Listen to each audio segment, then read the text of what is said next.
Russell Westbrook. Inexcusable behavior. That's what I saw. And I don't know why this isn't being talked about enough, to be quite honest with you. I was of the mindset that Russell Westbrook deserved to be suspended for today's game. That's how appalling his game was. Now, I've been raving about Russell Westbrook since he arrived in Los Angeles. He's been a godsend for the Clippers as far as I'm concerned. He's an energizer bunny. But what he did the last game, I want y'all to go back and reflect on what transpired in game 3. Look at this foul right here. You knock the guy clear upside the head. You sit up there and you come down on Luka Doncic in the back. That play right there, you could have separated his shoulder. Then you push him in the chest. Then you go after PJ. And then after that, even though PJ shoved you in the back, and then you're shrugging off the referee. I felt so serious about this, fellas. I called the league office. And I said, I need an explanation. Tell me why Russell Westbrook wasn't suspended. And I was told that the officials gave their report.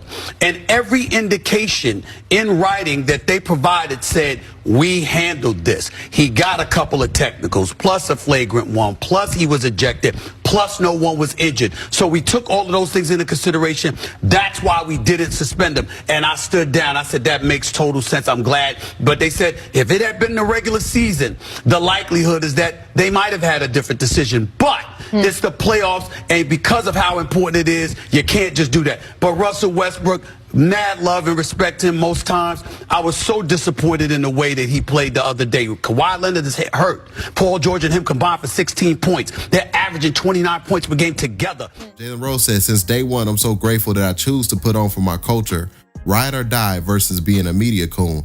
It doesn't pay as much or always get historic views, but living in and having my hometown on my driver's license is undefeated. Blessed. They already did their job. That's like me being in media. That's like, this is a perfect example. That's like if Stephen A. Smith had a slip up on the air or said something he wasn't supposed to say on the air, and ESPN networks came to a decision to do something, and then I called up there and was like, I want to know why he ain't fired. Like, what? Gilly, you a fucking hater. Like, why the f would you want to know why that man ain't fired? I don't know. That's just how I think. But, you know, I was raised a little different. You know what I mean?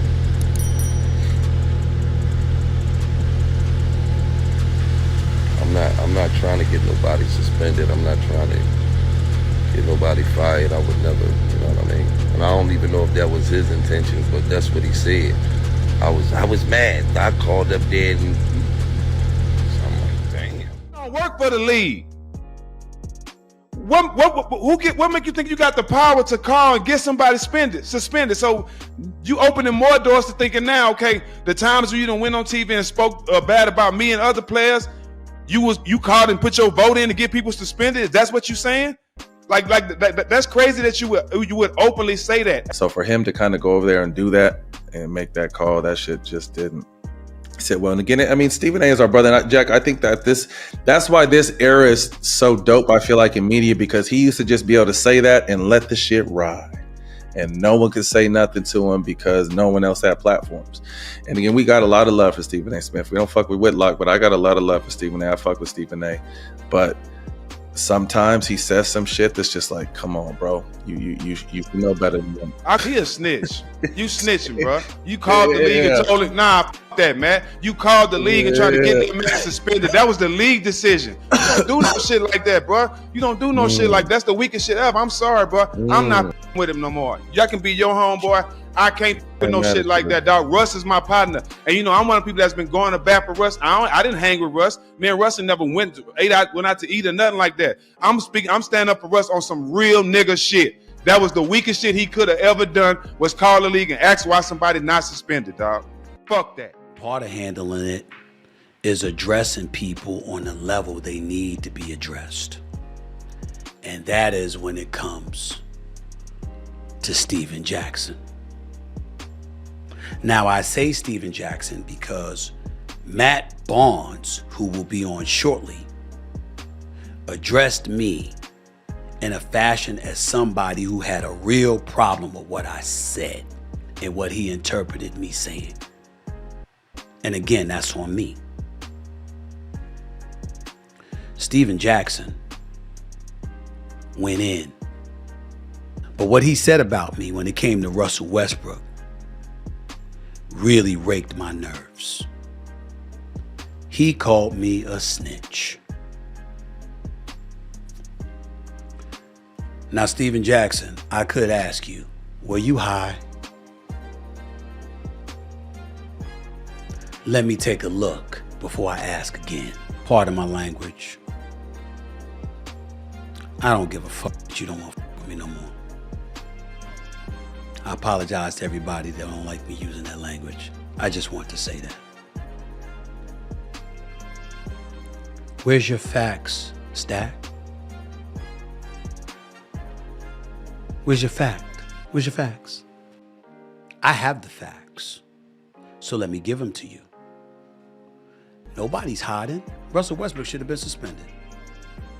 I said that shit that day. I said it the next day. I said it Sunday. I don't give a damn how you or anybody else feels. He should have been suspended based on the way he acted on Game 3 against the Dallas Mavericks.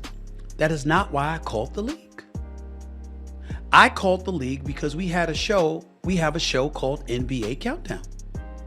That show was due to come on in an hour. We had learned that Russell Westbrook would not be suspended for the game. We know that had that been Draymond Green or somebody, they would have been suspended.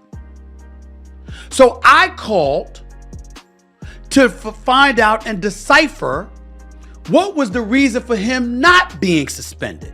If you need to know, I spoke to Joe Dumas to be exact. Ask Joe Dumas, did I ever once say, y'all should suspend him, y'all should suspend him, y'all should suspend him? I never said that. I didn't call for them to suspend Russell Westbrook.